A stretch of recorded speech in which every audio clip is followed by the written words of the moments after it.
নমস্কার, স্বপ্নপূরণ আইটেম ব্লগে আপনাদের স্বাগত জানাই। জানেন, এটা আমার ফার্স্ট ব্লগ। যদি কোনো ভুল হয়ে থাকে মাফ করবেন। আজ রবিবার, আর এই ছুটির দিনে বেরোতে কার না ভালো লাগে বলুন? তাই বেরিয়ে পড়েছি আমার বাবার বাড়ির উদ্দেশ্যে। এখান থেকে ওই 25 মিনিট মতো বাইকে সময় লাগে, তো বাইকেই আমরা যাচ্ছি।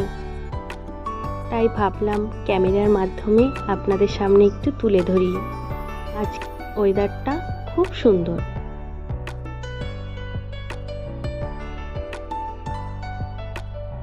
আর যাওয়ার পথেই মা দুর্গার আশ্রমটি পড়ে। খুব সুন্দর জায়গা, জানেন, আপনারা চাইলেও আসতে পারেন। আমার কখনো ভিডিও করা হয়নি, আমি অনেকবার ঘুরে এসেছি। যদি কখনো ভিডিও করতে পারি আপনাদের সামনে তুলে ধরবো। ভালো লাগলে একটা লাইক করে দেবেন।